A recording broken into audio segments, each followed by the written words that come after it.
you do that? How did you do that?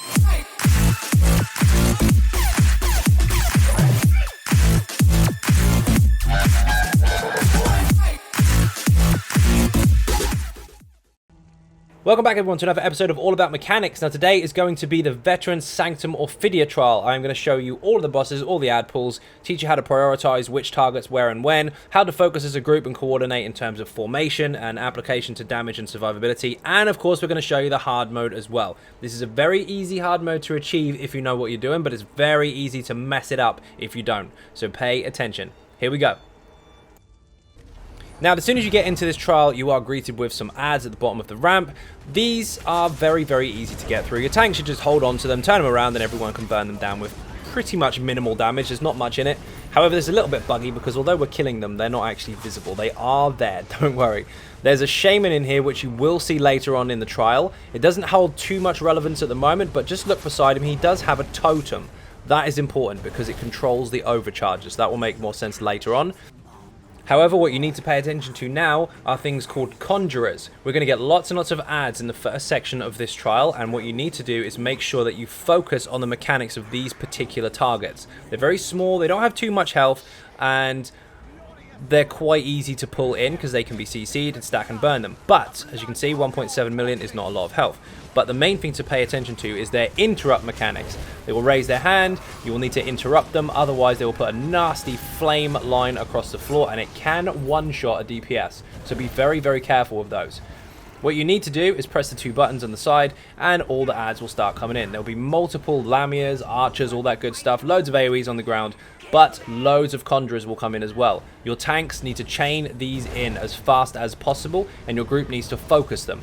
You need here to put down as much mitigation as possible. You want damage shields from your tanks, circular protections from whoever can put them down, and you want to rotate Novas if you have Templars, and Permafrost if you have Wardens. So keep this mitigation circle up at all times. You don't want to be standing in stupid for too long, and you want to make sure the heals are always coming.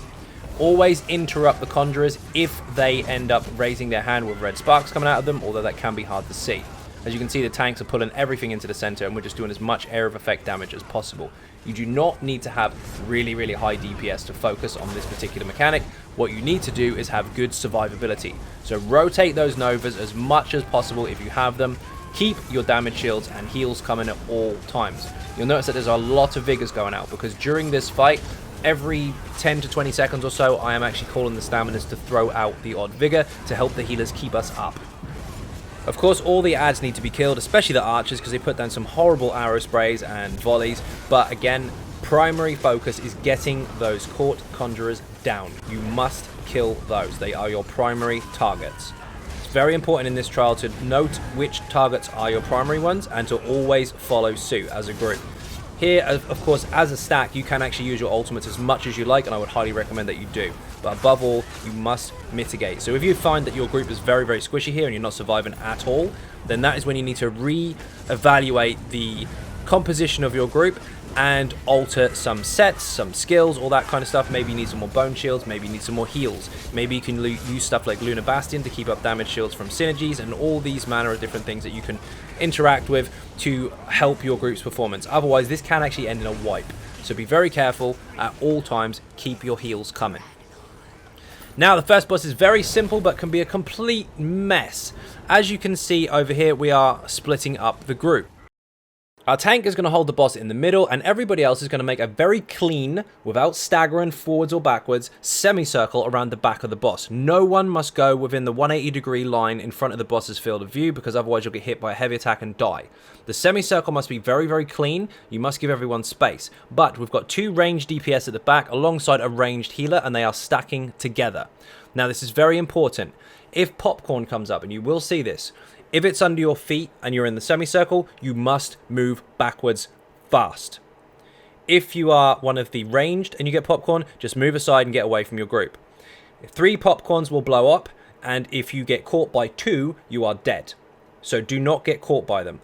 Now, the ones inside of the group need to go backwards, and if you get caught or you get stuck or the group is stuck with a popcorn next to them, the other members of the group need to move away from you. So be very, very careful. And also, the final one, if you dodge roll inside of it without bringing it back into the group, you won't actually take any damage if you can time it correctly. But above all, get out, come back in, get out, come back in. Be careful. Now, the reason the ranged ones are out there is because during the fight, the boss will throw some nasty big poison shards on the ground, and they need to basically kind of act as decoys so they get thrown into the corner. Now, here's your first popcorn. You can see the big AoE there. Someone got thrown into the air, and they were very lucky they survived. You need to get that out of the group. Also, after this, there'll be another one. There'll be 2 popcorns, and then there will be a massive, massive stomp from the boss. You must block this. There is a huge bleed that comes from this. You have to out-heal it to get rid of it, but if you don't block it, you are dead. So block this. Straight after, there will be a... Now, we have deliberately spread out so we can get the hell away from it and see where it is. As you can see here, that is the portal. We want 1 tank and 1 DPS down there, ideally. If you've got very low DPS in your group, you can take down a tank and 3 DPS and just kill it if you want, and then come back up again once it's dead. If you do this, of course, you will have to then interact with the boss again when you go back upstairs and get back into your positions, but shards will be on the ground, as I'll demonstrate in a moment. Now, this is very important. If you can kill the boss upstairs as your group within less than 1 minute 40-ish from when that portal first spawns, you only want a tank to go down there just to hold the boss. That's it. You don't need anybody else to go down it, and you can just nuke the boss and there'll be no popcorn while that boss downstairs is active. However, if you fail and it goes over that timer, the boss will enrage and everybody will die. So that is very, very important. If you want to make it safe, what I would do is put your stopwatch, if you have one handy, to 1 minute 30 seconds. Make sure that the person downstairs gets this boss to about 10% and it stops doing damage. And then upstairs can call, kill it, or leave it. If you leave it, obviously you're going to burn the boss. If you need to kill it, then you come back upstairs and carry on as normal and nobody gets enraged and killed. Just bear in mind, by the way, this boss, if you over-taunt it as a tank, will run loose, so be very, very careful. Now, the demonstration I'm showing now, as we saw downstairs, this is showing the portal still open. The tank and the DPS, and unfortunately one of our healers, is down there right now. So we have called leave the boss alone, because this particular group has enough damage to make sure that they kill it without needing to have the popcorn back in the room. As you can see, there's some rather large circles out there to the left with poison dripping out of it. That is where our ranged DPS are decoying to get that to land outside of the group. So every time that lands, those 3 people, the 2 ranged and the healers, are moving to the right out of the circle, placing another one, moving right again, place another one, and so on and so forth. They're making a nice big semicircle outside the group. Remember, whenever that boss slams, you must block. So, for the purpose of this particular demonstration, when the people are downstairs, you can stack and burn on top of each other's heads. You won't take barely any damage except for the stomp, the bleed, and the spears. But if they do come up, get back into your semicircle, because you are going to get popcorn again, and you have to get that out of the group. If there's popcorn on the tank, however, the tank needs to call it so they can get heavy heals. Now, when it's low health, it will go into enrage. It will hit very, very hard, but it's very low health at this stage. It's quite easy for most groups now in the current state of the game to burn through this. But if you can't, don't panic. Just keep the heals coming, relax, and just keep hitting it until it's dead. Just stay out of stupid. Don't run around like a headless chicken. Don't jump into the spear shards if you can help it. And if you do get in trouble, make sure that your reses are fast. Now, this is where prioritizing targets comes into play. When it comes to ads, I tend to make the group kind of use as many Novas as possible on rotation, because you want to mitigate as much damage as you possibly can, because he's hit incredibly hard. The overcharger is your main concern. 9 times out of 10 you want your tank not really to taunt these unless they're applying a debuff and staying quite close, because you want to control them and keep them still inside the group's most optimal damage output area. So when the ultimates are dropped down, leave it where it is. Don't go moving it around the room. In the meantime, your tanks do need to coordinate. So you need to kill overchargers first, trolls second, fangs third, and always leave the war priest till last. 9 times out of 10 they will die to AoE anyway, as long as you've got a decent amount of damage. Failing that, always kill them last. They only have a heavy attack, you just have to block it. They're not dangerous, unless of course you've got your back to the edge of the cliff, in which case you'll fall off. Now, an overcharger usually does spawn here, either on the left or the right. It's random, but this time we got lucky. So we would normally kill the overcharger first and try and stack the ads on top of the overcharger's head. However, because there isn't one, the next priority target is of course the troll, so we go for that. Your 2 tanks need to coordinate this very, very well. It's all about the stacks if you want to be successful in here. The trolls will throw poison at people, and as you can see, we have all got our own individual damage over time on us, which is a negative effect. It hurts. If you overlap on somebody else, you will spread the poison to them, hence why we've got so much of it.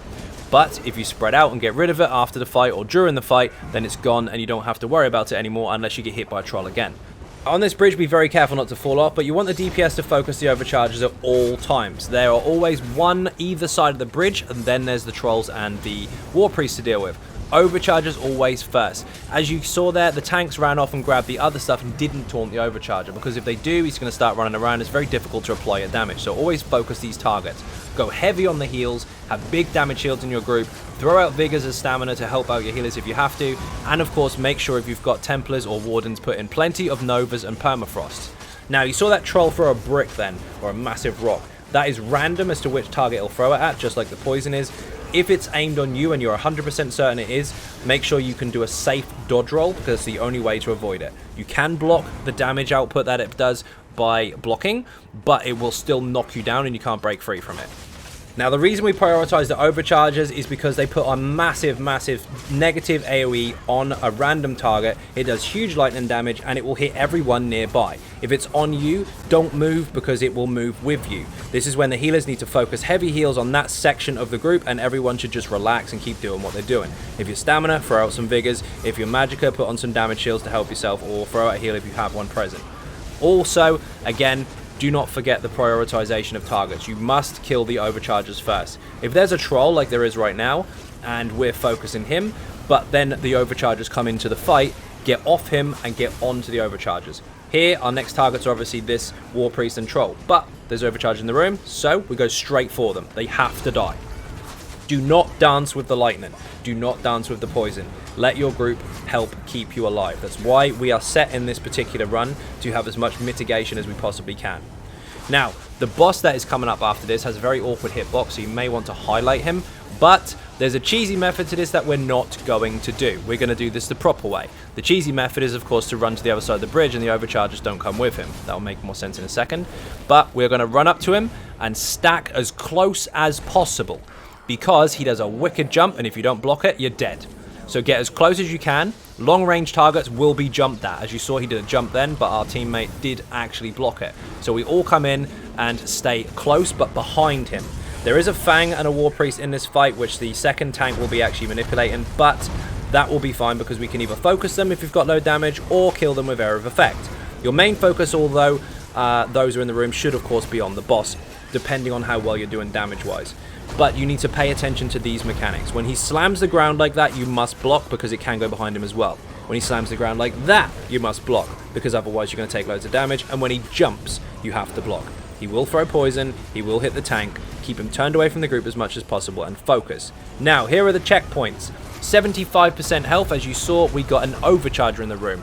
Focus the hell out of it. It will land just at the top of the stairs, and you need to get it down quickly, otherwise you're going to get overwhelmed with lightning. As you can see, I now have it on me.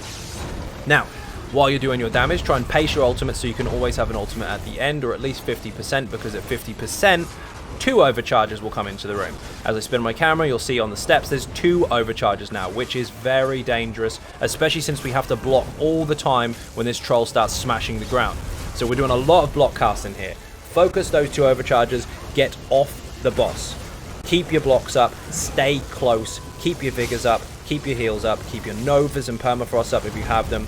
Group mitigation and discipline is very important here. You must follow what the troll is doing, block the big stuff, and hit the adds. Now finally, at 25% health, this is very, very risky. There are 3 overcharges now coming in. They're behind us on the stairs, and this is when you decide how well your group is doing. You have 2 choices right now. You either kill the overchargers and pace the boss, or you finish the boss and stay alive. He will enrage at very low health, so watch out, because that final slam that he does can actually wipe the group out. Keep your mitigating effects up, keep your heals up, and at all times stay close. If he jumps, you're going to know about it. Now, this particular section here, we're going to have to split up into 2 groups. So basically how I do this is I look at the group window and I see 6 people on the left and 6 people on the right. Quite simply, I tell the left side to go left and the right side to go right, and there's 2 buttons to open both doors. However, I try to make sure that there's a healer and tank on both sides. If we have everything we need on this side, but we've got an extra tank, I'll swap them with a DPS on the other side. If we've got everything we need except we've got an extra healer or no healer, I'll swap them out. So it's left and right unless you need to swap 1 or 2 people out. When you get into the room on both sides, both groups need to get in, drop their ultimates, put out Novas, put out big heals, whatever you can to survive, and nuke the hell out of that overcharger.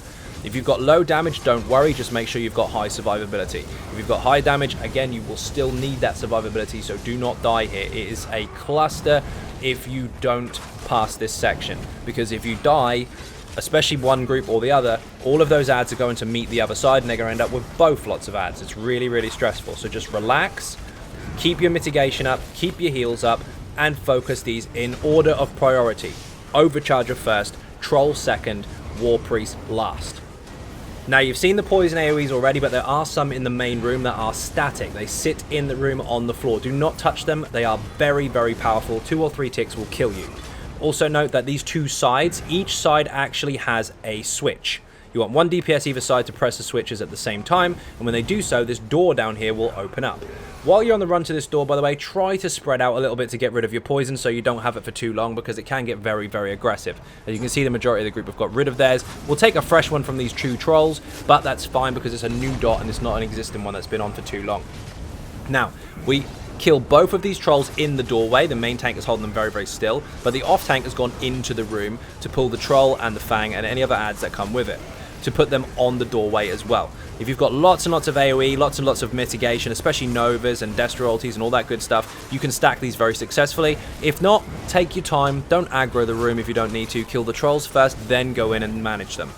But here is a new thing to watch out for. It was actually on the bridge, but inside the dungeon itself, or inside the trial, without having any suspension bridges, with a golden sky shard underneath. Yes, that is a myth. This here, you see a massive hole in the ground there. That is important. Do not fall in. Also, this corridor section that's now coming up, stay in the center of this staircase all the way through the corridor, because the left side and the right side have massive holes in them, and you will fall down and all your friends will laugh at you. So be very, very careful here. Stay focused, stay coordinated, focus the primary targets, which of course here is the Overcharger again, then the Troll, and make sure that the War Priest doesn't heavy attack you into the wall because you'll fall in the ditch, and make sure that you don't hug the left or the right hand side because, again, you will fall in the ditch. Now, the next ad pulls can be done many different ways. I'm not going to show you the full nuke variation of it. I'm going to show you a somewhat controlled variation of it. So spread out again. Every time you move, try and keep your poison away from other people. Overcharger is a primary target. Make sure you highlight it and then dodge roll through it, turn around and drop your ultimates. You want to primary this target, and once it's down, start working on the trolls. The tanks, of course, will be putting these in position as much as they possibly can. Big heals, big mitigation, as much damage as you can do on the primary targets. So, next up is obviously the troll. We've got 2 of them. Doesn't matter if you go left or right, but what does matter is that your group focus the same one. And with our back now to the door, we've got a left door and a right door. So it's flipped from what we first saw. The left door has an Overcharger in it with loads of ads. The right door has a troll in it with loads of archers. We're going to take the Overcharger side first. So if you can help it, highlight them before you go into the room, get your dots down at long range and dodge roll through the ads and go straight in on the Overcharger. Let the tanks manipulate the room as far as the ads are concerned and get all of your ultimates down and your damage mitigation down straight away. Once it's down, get onto the troll and continue as normal. The tanks can manipulate the archers and the war priests to put them on the troll, but it's a little bit tricky, so if it doesn't happen, it's not the end of the world, but if you can do it, obviously it's going to make things a lot easier and a lot faster. The Fang, by the way, does do a kind of snipe, and if that happens and he's winding up a big heavy attack, make sure you interrupt it. The next pull is relatively simple. Everyone in on the troll while the tanks move the archers into place alongside the war priest. Again, if the war priest is on a DPS or a healer, do not panic. You can see which way he's aiming. Just block. For the most part, again, focus the troll, then focus the archers. The war priest generally dies during the fight. If he doesn't and he's the last one left, that's fine. He's not any pressure at all. Troll down, focus on the lowest health archer just to get him out of the way. This point here, you want to save your ultimates. Do not use them if you can help it. Once that troll is down, relax, kill these passively, build up ultimate, and then get out into the corridor. Both sides have a switch, just like the last room. Send 2 people to press the switches. If you press them at the same time, the next door will open. Get rid of your poison if you can help it. Now, you want to run up the stairs, The tanks will pull everything together, but as a DPS and healers, you want to dodge roll through the whole group, get to the top of the stairs, and drop ultis when you turn around on them. Do as much damage, as, of course, as you can, while mitigating as much as possible. All staminas need to help with Vigors at this point in time if you have them, because this will be really, really stressful if those trolls start throwing bricks and pinning everyone to the ground. Focus the trolls. The ads should die passively with them. If not, kill them afterwards. Now, the off-tank has gone to the very back of the room and off to the left, because this will then prompt the spawns of the ads. There are going to be some in the middle of the room, an Overcharger, 2 Trolls, and a War Priest, and there'll be an Overcharger and a War Priest here. So we nuke this doorway first with no taunts required, get rid of that Overcharger, get rid of the War Priest, stay alive, as much healing as possible, and then we'll move into the middle of the room and meet the tanks where they've just now positioned the other ads. Again, it doesn't matter whether you've got low damage or high damage. What matters is that you prioritize your targets together and you stay alive. You need very high amounts of healing in here because of all the stacking poison effects. As you can see, again, our first priority was the Overcharger. Now we're just left with 2 Trolls and a War Priest. Not a problem at all. So, the War Priest is going to passively go down anyway because he took a stupid amount of damage. Here, you want to save your ultimates again. Do not nuke these Trolls. Spin your camera around, left door, Overcharger. He's your primary focus. Sometimes he comes out the doorway, sometimes he doesn't. Let your tanks position everything on top of each other while you primary this target. There is a Shaman in the doorway behind you, and sometimes the Overcharger will run to him because his totem is alive. If you kill the totem, the Overcharger cannot be controlled and he will sit wherever he is put. So again, Overcharger first, then the Trolls. You can see the Shaman in the doorway over there. He wasn't a problem, but he can be. If you get rid of that Aura of Protection totem, that will stop him controlling the Overcharger. That is very relevant for the next boss fight, because if you don't get rid of that, the Overcharger is going to be really, really hard to manage. Now the Trolls are down. Again, priorities. Kill the Fang, then the War Priest, and anything left over, finish it afterwards. Really, really important stuff. Now at this point, there's 2 switches again, left and right. 2 DPS should go press them while everybody else gets rid of their poison, because now you've got a window to do so. Get rid of that AoE, stay alive, and then you can go into the next boss. Now focus is key in this fight. You must be in a semicircle around Ozara. You must focus the Overchargers, and you must shush when the leader is talking. Don't scream down the microphone. Have an emote saying hello, because if you get pinned to the ground, we want to see that so we can see where you are, not hear your voice. So the Overcharger will come out of the doorway, a War Priest will come out of the left door, and in the meantime, there is a Troll and an Archer in the fight. Now, the off-tank has taken the Troll and the Archer into the far corner of the room, which you cannot see at the moment. He's took him away. We do still get hit with the poison, however. Now, Bob and Weaven has gone to the side to kill the totem from the Shaman as you walk in the room. One will spawn there. He's got rid of it. Now, the Overchargers will never run to that Shaman. Here's a very important thing to note. Do not kill the Shaman. Only kill the totem. If you kill the Shaman, it will respawn like every ad in this room. Every ad you kill will respawn. Kill the totem, it will never come back. So, now you've got 2 mechanics to focus on, apart from staying alive. You have her heavy attack, which the tank will deal with, and you have when she raises her hand in the air that isn't a heavy attack, she will pin people to the ground. This is when you want to throw out your emotes that say hello or whatever they say, so that people can stand on you and activate a synergy to get you up. Now, this is very important. You don't want to flood the chat. There's the pins. You need to get people up. You can see the hello there. You don't want to flood the chat with that because it's not helpful. People shouting, I'm pinned, I'm pinned, I'm pinned. Throw an emote out so we can see you. The tanks and healers, however, you do need to speak because you're an important role. You need to let us know where you are and let us know that you are down, because you can't do anything while you're pinned to the ground. A little bit of a tip for this, by the way. If you throw out a heal first, it will help you getting people off the ground. It will keep them up. It will keep you up. It's a lot less stressful. Same for a Magicka DPS, put on a shield first. These pins again. Tank is pinned. He got up very, very fast with the synergy. That was very, very nice indeed. That's why we're this close together. Stay in a nice semicircle. Keep your formation. If you start dancing around the room, you won't get people up and it'll be a mess. Now remember, your priority target is the Overcharger. It always comes out of that right-hand door. The reason the tank, by the way, isn't putting his back against the door is because if Ozara heavy attacks him, he'll go through the door and get stuck. But this is where your lead has to make the call. When the boss is really low health, you should focus the Overcharger, especially if you're not experienced and you're worried. But if you're really experienced and you've got a lot of damage, you can, of course, kill Ozara instead. But it depends on the situation. If the pins are coming, I wouldn't recommend it. Just stick to the mechanics. Straight after Ozara, everybody celebrates way too early. This is when the trolls come through the room. There's 3 of them. Be very, very aware of this and do not celebrate too early. They can nuke you rapidly. So make sure, above all, that you do kill these as soon as Ozara is dead. Do not use ultimates here except for Novas, because you want to survive, not necessarily burn, because there's a big ad pool coming up next. It's really important that you've got a lot of damage if you can help it. It's not the end of the world if you don't. You'll just have to focus a lot more on mechanics, of course, but you do have to prioritize your targets, and it is going to help you a lot if you can get rid of that overcharger quickly. Here, again, is another opportunity for you to spread out and get rid of as much poison as possible so you don't have constant stacks of them. Now, the overcharger is at the back there. It helps if you can highlight him, get straight in, drop your ultimates on him, and manage him as fast as possible. You have to kill this, and if you don't, you are, of course, going to get lightning in the group, and that means it's more stressful on the healers. If that happens, of course, all stamina DPS should be helping out with a circle of protection or a vigor every so often to make sure that people don't get completely nuked.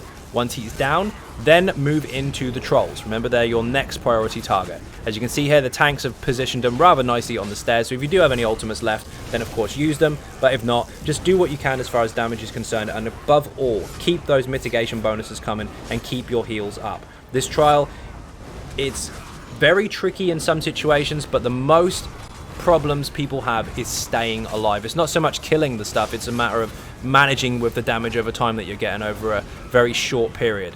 The poison is very painful. They're stacked the majority of the time as well. You've got to make sure healers are on point and that mitigation is coming in. Now, this is where you may want to alter your skills, because you might want a very expensive Magicka skill on if you're a Magicka DPS, or you need a Magicka skill on if you're a Stamina DPS, which I actually do have on anyway, because there is such thing as a magic bomb in this fight. Now, to activate hard mode, there's a left and right corner, and basically if you run down the corridors, you will be presented with a banner. Activate both banners, or burn them rather, and hard mode is activated. Now, this is where discipline is incredibly important. There are 6 people on the left and 6 people on the right. Whenever you are called to run, you go left and right. Your side of the group should go to that side, your other side should go the other side. Remember your left and right side. Always remember which side of the group you're on. This is actually quite helpful for console UI, but on PC, then you may have to do this another way. Stack on the boss at all times. Stay behind him. Do not cross his path. Now, when he's put his hands in the air like this, you can see that he is channeling an ability. This is crucial. This is when you will have a situation where you will have to coordinate with your group. Once that ball is grown on top of his hand, and he moves his wrist to throw it, that is when you must run to the left or the right, depending on which side you've been assigned to. If you move early, you're going to kill everyone. If you move late, you're going to die. The reason for this is the World Shaper itself, the actual ability that he's firing out, is randomly choosing a target and nobody knows which one it is yet. If you run too early and it's you, you're going to make sure the AoE lands in a really weird place and people might be running there and end up with it on their head. If you move too late, it might be you and it's still going to land on your head. So what you do is you wait until he releases it. It is already en route. It has already decided who it's going to hit. Now everybody get out the way. You must turn your camera and run. If you run, you'll lose very little stamina. If you dodge roll, your dodge roll doesn't cover enough ground to get out of it properly, and you will most likely get caught, or you'll waste unnecessary resources and have to sprint anyway. So, wait for it to launch, run out, run back in. Simple as that. Hokey cokey. In, out, in, out. Do not mess that up. Don't go early, don't go late. It's a one shot also, so don't even try and block it. See here, massive AoE, get back in, stack on the boss at all times. Now there is a nasty cleave aimed at the tank, that's very simple, just block it, but the rest of the time make sure you're paying attention to mechanics. It's pretty much a stack and burn for the most part as far as your positioning is concerned. After he is finished with his World Shaper, then some heavy attacks, he will do this poison phase where everybody must heal and survive while doing as much damage as possible. Now the off tank, however, is behind the group at the moment. Now, he's out of range of the World Shaper, which means this doesn't apply to him. But, again, it's launched, run away, come back in. Now, 2 things have happened here. We've got a Lamia that has spawned from the very far left-hand side pillar, and there is a blue totem in the middle of the room. The off-tank has taken the Lamia to one side, out of range of the World Shaper and out of range of the group. There will be 2 Lamias throughout the fight, and they hit very hard during a certain phase. But for the time being, they will just do light attacks, they will need interrupts. Try not to heavy attack them too much because they'll bounce off because they do block. But basically, the off-tank will hold them to one side. Once they're held to one side, you should be safe. Do not let those Lamias get inside the group, because if you do and you CC them and they die, when they explode, they will do 1,000,000 damage to the group. Don't let them get inside the group. Now, the blue bomb, or the blue totem, as you can see right there, is known as the magic bomb. If you get a magic bomb on you, you have to nuke your magic, get rid of it as fast as possible, otherwise you will explode. However, we have chosen to kill it. So, if you kill it, no more magic bombs until the next totem appears. Now, this can appear in some rather unusual locations, so if it does that, then you as a group need to coordinate to shift the fight around to wherever the totem is, stack the boss on it, and kill it. Still following the simple get in, get out mechanics, or get out, get in, whichever way you want to call it. Again, World Shaper, here it comes, he lets go of it, run away, run back in again. Very, very simple. There are poison splurts being thrown into the group as well from the green totems, and of course they can pull you out as well, so if that happens, just dodge roll and get back in.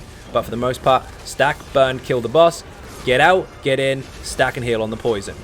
If you get a magic bomb, you will glow blue, you'll hear a rather large emitting sound where it's kind of getting more and more annoying. It's a really, really horrible noise, and you have to get rid of your magic, but if you don't have that, just keep hitting the boss and stay stacked. Again, another World Shaper, get out, get back in again.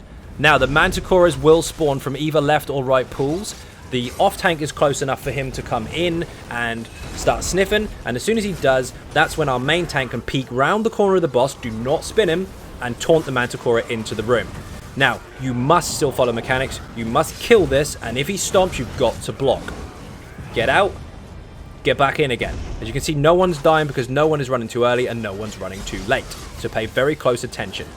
Stay in the heals, keep the mitigation bonuses coming, keep doing your damage. There will be up to 2 Mantikoras during this whole fight before the next phase, so you will have to manage these. Yes, you can tank them at the back of the room, but we're showing you the mechanics of the situation.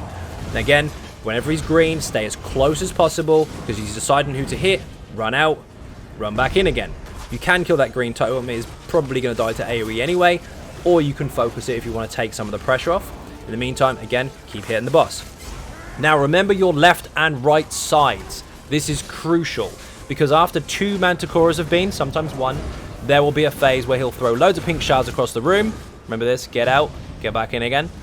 And you will all have to get 1 shard each. Do not be selfish. Do not chase after someone else's shard. You don't necessarily have to be assigned to one, but you do have to use your brain, coordinate, find one for yourself, and stand still. If you come back in or stand near the Lamias, then the explosion of 1,000,000 damage will kill you. So you have to make sure you get the shard. And if you don't get the shard, again, you will die. So be very, very careful here. Execute panic is real, and some people really balls this up by not paying attention. Again, get out, get back in again. There's the Manti. If it is aiming at you as a DPS, dodge roll, and then it won't hit with a heavy attack. Unfortunately, one of our DPS died. If you're going for a score, by the way, don't res him, because then it won't count as an actual death. So, what did we do last time? Don't go nuts on the boss. Focus that Manti. It must die while staying close to the boss, ready to run out and run in again. Keep it up.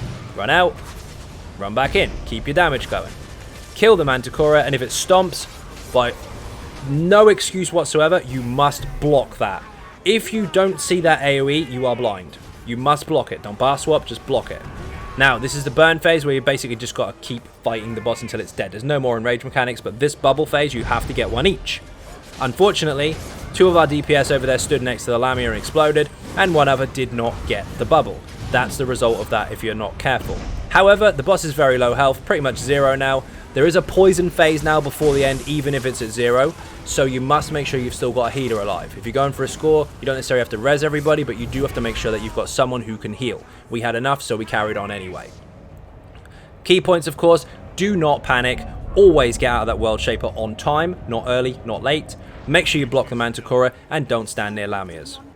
So, hopefully that helped. Hopefully it wasn't too boring. Hopefully it wasn't too complicated. Don't be intimidated by it. It's not a race. You can just repeat those phases over and over and over. Lamias come in, tank holds them, kill 2 Mantis, get the pink orbs, start again. Some very key points though: do not res during the World Shaper phase. You can only res when that is not happening, or when you're in poison, as long as you're getting heals. Otherwise you are in trouble because your timing will be off. If you have high DPS, yes, you can kill that boss very, very fast. If you have low DPS, it's not a race. You can kill it in your own time. You'll just repeat the phases over and over and over. And that will actually teach you a lot anyway, because the more you know about the mechanics, the better. Do not panic. It's the easiest hard mode in application. Get in, get out. But it's the easiest one to mess up because people go too early or too late. Be very, very careful. Coordinate with your team. So first of all, thank you all very, very much for watching. I hugely appreciate the support, and if you are not subscribing already, please do hit that button. It is free. Furthermore, if you want to help support outside of the channel, there are some links in the info section for Patreon, Twitter, Facebook, and of course the website xynodegaming.com, where all the written guides are, including the trial guides as well. Not to mention, of course, there's an add-on for that on PC. Also, don't forget, I do live stream on Twitch every night from 10 PM UK time, unless I say otherwise on Twitter. Once again, thank you all very much for watching, and I will see you in the next video. Bye-bye.